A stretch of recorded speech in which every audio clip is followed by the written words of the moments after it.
வணக்கம். நம்முடைய இந்த பதிவு ஏமாற்றுபவர்கள் எத்தனை விதம் அப்படின்னு பார்க்கறதுக்காக தான். இப்போ இது சமீபத்தில் இப்போ சென்ற மாதம் நடந்த ஒரு நிகழ்வு இது. என்னுடைய உடன் பிறந்த சகோதரி அவங்க பெரிய உயர் பதவியில் இருக்காங்க கவர்மெண்ட்ல. அது மாதிரி என்னுடைய மாமா கவர்மெண்ட் டீச்சர், புதுக்கோட்டையில் ஒரு ஏரியாவில் இருக்காங்க. அங்கே ஒரு நகர்க்குள்ளார ஒரு சங்கம்லாம் இருக்கும் இல்லைங்களா, அது போல் இப்போ வாட்ஸ்அப் குரூப் வச்சுருக்காங்க. அந்த ஏரியாவில் உள்ளவங்க எல்லாரும் ஒன்றா சேர்ந்து ஒரு வாட்ஸ்அப் குரூப்பு, அந்த குழுக்கு ஒரு தலைவர் இருக்கிறார். குறிப்பிடப்படும் நபர் ஒரு ஏமாற்று பேர்வழி இருக்கார் இல்லையா, அவர் அந்த ஏரியால குடியிருக்கிறார். ஒரு வாடகை வீட்டில் குடியிருக்கிறார். அவர் குடியிருக்கிறப்போ அவரும் அந்த வாட்ஸ்அப் குரூப்ல இருக்காரு. வாட்ஸ்அப் குரூப்ல இருந்துகிட்டு உங்களுக்கு இலவச சேவை என்னன்னா, உங்களுக்கு வீட்டில் ஃபியூஸ் போயிடுச்சுன்னா நாங்கள் போட்டு தருவோம், உங்கள் வீட்டில் மோட்டார் ரிப்பேராக போயிடுச்சுன்னா நாங்கள் பழுது பார்த்து தருவோம், உடனே ஆள் அனுப்பி செய்வோம், உங்கள் வீட்டில் மிக்சி ரிப்பேராக போயிடுச்சு நாங்களே எடுத்துகிட்டு போய் ரிப்பேர் பண்ணி கொண்டு கொடுப்போம், இது இலவச சேவை அப்படின்னு சொல்கிறார். அப்படிங்கும்போது அதில் நிறைய பேர் அவரை பயன்படுத்திட்டு இருக்காங்க. அவரும் எல்லாரோடையும் ரொம்ப கலோக்கியலாக எல்லாரோடையும் சேர்ந்து பேசிட்டு பழகிட்டு இருக்காருங்க. இப்படி இருக்கிற சந்தர்ப்பத்தில் அவருடைய சகோதரி வீட்டில் என்ன ஆகுதுனாக்க, அவங்க இந்த புல்லெல்லாம் கட் பண்ணுற ப்ரஷ் கட்டர்னு சொல்லுவோம் இல்லையா, களை கட் பண்ணுற மிஷின், அதுல ஏதோ ஃபால்ட் ஆயிடுது. ஃபால்ட் ஆனோடனே அவங்க அதான் அந்த குழுல அந்த நபர் இருக்கிறாரே, அவர்கிட்ட நம்ம ஃபோன் பண்ணி சொல்லுவோம்,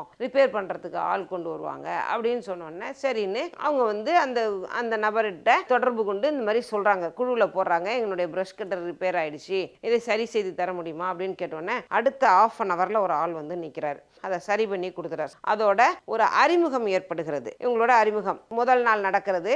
மறுநாள் அதே நபர் போன் செய்து, அதான் நம்பர் எடுக்கலாமே குரூப்ல, போன் செய்து என் சகோதரியின் கணவரிடம் என்ன கேட்குறாருனாக்க, ஒரு விஷயம் சொல்றாரு, நகை பற்றிய ஒரு விஷயம் இந்த இடத்துல கிடைக்கும், அது ரொம்ப கம்மி ரேட்டுக்கு வாங்கலாம் அப்படிங்கிற மாதிரி ஒரு கதை சொல்கிறார். இவங்க என்ன நினைக்கிறாங்க அப்படின்னாக்க, கொஞ்சம் விலை கம்மியா கிடைக்குதே, அதனால அதை நம்ம வாங்குவோமா அப்படின்னு யோசிக்கிறாங்க. அந்த நேரத்தில் என்னுடைய சகோதரி ஏதோ ஒரு விஷயத்துக்காக லோன் போட்டு, ஆஃபீஸ் லோன் போட்டு ஒரு 4 lakhs பணம் 4 லட்சம் ரூபாய் பணம் அக்கௌண்ட்ல இருக்கு, கையில இல்ல, பணம் வந்திருக்கு, லோன் சாங்ஷன் ஆகி வந்திருக்கு. இவங்க என்ன செய்யறாங்க, இது பத்தி கணவன் மனைவி இருவருமே ஒரு தெளிவான புரிதலும் இல்லை, தெளிவா அதை பத்தி உட்கார்ந்து டிஸ்கஸ் பண்ணவும் இல்லை, கலந்துரையாடலை, அப்படியே பேசிக்கல. இது இப்படி சொல்றாரே, இது உண்மையா, இது உண்மையிலே கிடைக்குதா, இது அப்படியா அப்படிங்கறதெல்லாம் அவங்க வாங்குமா, அதாவது நகை வாங்கக்கூடிய அந்த ஐடியா அப்ப அவங்களுக்கு இல்லை.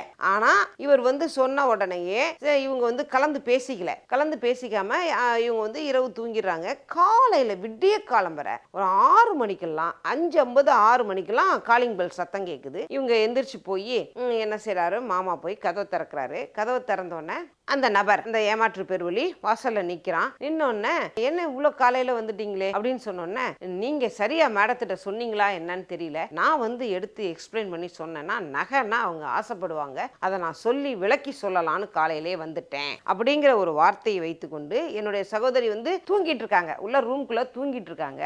இவர் என்ன செஞ்சுட்டாரு, கடன்னு உங்களோட மாமா கூட பேசிக்கிட்டே வீட்டுக்குள்ள கதை திறந்துட்டு உள்ள வந்துட்டார். உள்ள வந்தோடனே பேசிக்கொண்டே உள்ளே நுழைந்து விடுகிறார். இவங்க ஏதோ பேச்சு சத்தம் கேட்குதே அப்படின்னு சொல்லிட்டு அந்த படுக்கை அறையிலேருந்து அவங்க அப்படியே எந்திரிச்சு அறையிலேருந்து வெளியில வராங்க. வெளியில ரூம்லேருந்து வெளியே வரும்போது இந்த ஆள் நிற்கிறத பார்த்துட்டு இவங்களுக்கு ஷாக்கு. என்ன ஒரு புது நபர் வீட்டுக்குள்ளார ஹாலில் நிற்கிறானே அப்படின்னு சொல்லிட்டு, யாருங்க நீங்கள், என்ன வேணும்னு இவர் வெளியே நிற்கிறார். யாரு, சகோதரின் கணவர் வெளியில நிற்கிறாரு. இவர் இந்த ஆள் உள்ற நிற்கிறான். உள்ற நின்னோன்னா கோமா என்ன ஏதுன்னு கேட்டோன்னே, சரி உங்கள்கிட்ட ஒரு 2 லட்சம் ரூபாய் பணம் கொடுங்க, நான் உடனே இந்த நகை ஏலத்தில் வருது, நான் எடுத்துகிட்டு உங்களுக்கு விலை கம்மியாக நான் அதை பெற்றுக்கொண்டு தருகிறேன், நீங்கள் 2 லட்சம் மட்டும் கொடுங்க, நான் உங்களுக்கு நகையை கொண்டு தரேன், நீங்கள் அதை பேங்க்ல அடமானம் வச்சுட்டு எனக்கு பேலன்ஸ் அமௌண்ட் கொடுங்க. அதாவது அந்த 2 லட்சம் ரூபாய் மதிப்பிற்கு மேல் அதிக எடையுள்ள நகையை கொண்டு தருவதாக ஏதேதோ ஆசை வார்த்தைகள் சொல்கிறார். இவங்க என்ன நினைக்கிறாங்க, இவங்க விலை கம்மியா, கொஞ்சம்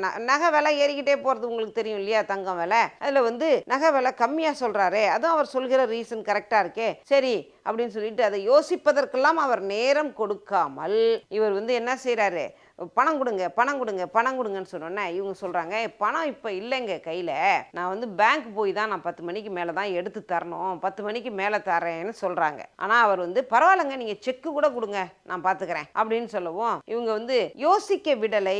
அங்கே என்ன நடந்தது, எதனால் அவர் சொன்னதை அப்படியே அவங்க கேட்டாங்க அப்படிங்கிறதெல்லாம் தெரியல. முகமாற்று வேலையா அல்லது வசிய வேலையா, இது என்ன அப்படிங்கிறது மை வேலையா அப்படிங்கிறது தெரியல. இவங்க டக்குன்னு போய் உள்ளர போய் செக் புக்கை எடுத்துட்டு வந்து 2,00,000 ரூபாய்க்கு செக்கை போட்டு அவன் கையில கொடுத்துட்றாங்க. அந்த செக்கை கையில வாங்கின உடனே கண்ணை மூடி கண்ணை திறக்கிறதுக்குள்ளார அவன் வீட்டை விட்டு வெளியில சிட்டா பறந்துடுறாங்க, போயிடுறான். அவனை வந்து அதன் பிறகு 3 நாட்களுக்கு அவனை பிடிக்க முடியல. போன்லாம் சுவிட்ச் ஆஃப் பண்ணிட்டு அவன் எங்கேயோ போயிடுறான். ஆனா இவங்களுக்கு வந்து குரூப் அட்மின் இருக்காரு இல்லையா, அவர் அந்த ஏரியால ஒரு லோக்கல் பொலிட்டீஷியன், அவரை வச்சு இவங்க என்ன செய்யறாங்க, இந்த ஆள் யாரு என்ன ஏதுன்னு பிடிச்சிடுறாங்க. எங்க இருக்காரு அப்படிங்கிறப்ப அவர் வந்து இந்த இடத்துல குடியிருக்காரு அப்படின்னு சொல்லும்போது அந்த வீட்டுக்கிட்ட போய் கேட்டா, அந்த குடியிருக்கான் பாருங்க, அந்த வீட்டுக்காரங்கள்ட்டே 2,00,000 ரூபாய் வாங்கியிருக்காங்க. இவன் இந்த மாதிரி நிறைய நபர்களிடம் 2 லட்சம் 1,00,000 50,000 இப்படி வாங்கிட்டு இவன் என்ன செய்யறான்னு தெரியல. அவன் வந்து அவன் ஒரு துறையில் அரசாங்கத்துறையில் வேலை செய்தவன். அவனுடைய நடத்தை சரியில்லை என்று அவனை வந்து வேலையை விட்டு டிஸ்மிஸ் செய்து அனுப்பியிருக்கிறார்கள். ஆனால் அவன் வந்து அங்கே இருக்கிற சிலரையே தனக்கு ஒத்துழைப்பாக வைத்துக்கொண்டு இவன் இது ஒரு பெரிய நெட்வொர்க் மாதிரி வச்சுக்கிட்டு இவன் இந்த மாதிரி செஞ்சிட்டு இருக்கான். இவங்க என்ன செய்யறாங்க, இன்று வரை போராடி கொண்டிருக்கிறார்கள். அந்த 2,00,000 ரூபாயை வந்து லோன் வாங்கியிருக்காங்க. அவங்க இன்னும் வந்து 20 மாதம் அந்த கடனை வந்து அவங்க சம்பளத்திலேருந்து பிடிப்பாங்க கவர்மெண்ட்ல. அப்போ அந்த லோனை அவங்க திருப்பி செலுத்தணும். இவன் என்ன செஞ்சுட்டான், அந்த அவங்கிட்டேருந்து ஒத்த ரூபா கூட அவங்களால திருப்பி இன்று வரை வாங்க முடியல. பயங்கரமா டிராமா பண்றான். போய் கேட்டா நான் தற்கொலை பண்ணிப்பேன்னு மிரட்டுறான். இப்போ வந்து சமீபத்தில் என்ன செய்திருக்கிறான்னா, நெஞ்சு வலி அப்படின்னு சொல்லிட்டு என்னை வந்து டார்ச்சர் பண்றாங்க காசு கேட்டு அப்படின்னு சொல்லி நெஞ்சு வலின்னு போய் ஹாஸ்பிட்டல்ல படுத்துக்கிட்டான். அட்மிஷன் போட்டு படுத்திருக்கான். இந்த மாதிரியான நபர்களை தயவு செய்து அடையாளம் கண்டு கொள்ளுங்கள். இந்த மாதிரி நபர்கள்கிட்ட ஏமாறக்கூடாது.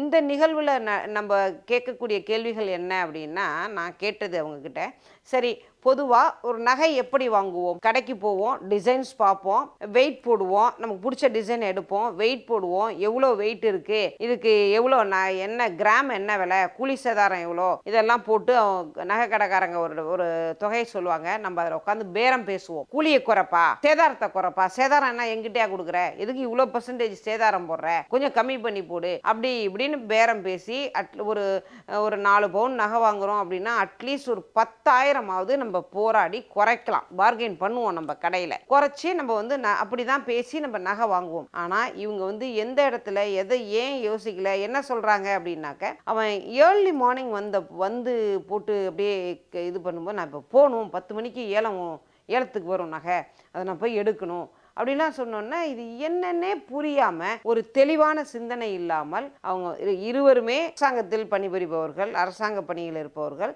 எப்படி இப்படி ஏமாந்தாங்க அப்படின்னு தெரியல. அவங்ககிட்ட வந்து 2,00,000 ரூபாயை இழந்து விட்டு இன்று வரை மன உளைச்சலிலும் கடுமையான போராட்டத்திலும் ஈடுபட்டு கொண்டிருக்கிறார்கள். ஆனாலும் அவங்ககிட்ட இருந்து ஒரு பைசா வாங்க முடியல. அவனுக்கு வந்து சில நபர்கள் வந்து ரொம்ப ஒத்துழைப்பாக இருக்காங்க. அதில் அவனை பாதுகாக்கிறார்கள் சில பேர். அவன்கிட்ட இவங்க கிட்ட வாங்கின 2 லட்சத்தை கொண்டு போய் அவன் என்னெல்லாம் செஞ்சிருக்கான்னு எல்லாம் விசாரிக்கும் போது மசாஜ் சென்டர்ஸ் அதிலெல்லாம் போய் காசை கொடுத்துருக்கான். கொஞ்சம் காசை தன்னை பாதுகாத்துக் கொள்வதற்காக கொடுத்து தனக்கு பந்தோபஸ்துக்கு ஆட்களை நிறுத்தி வச்சுக்கிட்டு அவங்ககிட்ட இப்போ வந்து அவங்ககிட்ட டைரக்டாக பேசக்கூட முடியல. பேசாமல் அவன் என்ன செய்யறான்னா, ஆட்களை இவனுக்கு பாதுகாப்பாரனாக வைத்துக்கொண்டு இந்த காய்களை நகர்த்தி கொண்டிருக்கிறான். இப்போ வந்து காசை கொடுத்துட்டு ஏமாந்து போய் இவங்க உட்காந்துருக்காங்க. இது போல வேலை வாங்கி தருகிறேன் என்றோ, இந்த மாதிரி விஷயங்களுக்கு அவங்களுக்கு லோன் வாங்கி தரேன் அப்படின்னு சொல்லியோ, இப்படியெல்லாம் வந்து ஏமாற்றும் நபர்களிடம் தயவு செய்து ஏமாந்து கையில் இருக்கிற காசையும் கொடுத்துட்டு ஏமாந்து போய் நிற்காதீங்க. இந்த மாதிரி உங்களுடைய வாழ்க்கையிலும் இந்த மாதிரி ஏமாற்று பெறுவர்களை சந்தித்திருக்கிறீர்களா, இந்த மாதிரி ஏமாந்து போயிருக்கீங்களா, இல்லை உங்களை சேர்ந்தவர்கள் யாராவது இந்த மாதிரி ஏமாந்துருக்காங்களா, அதுக்கு ஏதாவது தீர்வு இருக்கா, அதை எப்படி அந்த காசை வந்து நம்ம ரிட்டர்ன் எடுக்கலாம் அப்படிங்கிறத பற்றி கமெண்ட்ல வந்து சொல்லுங்க.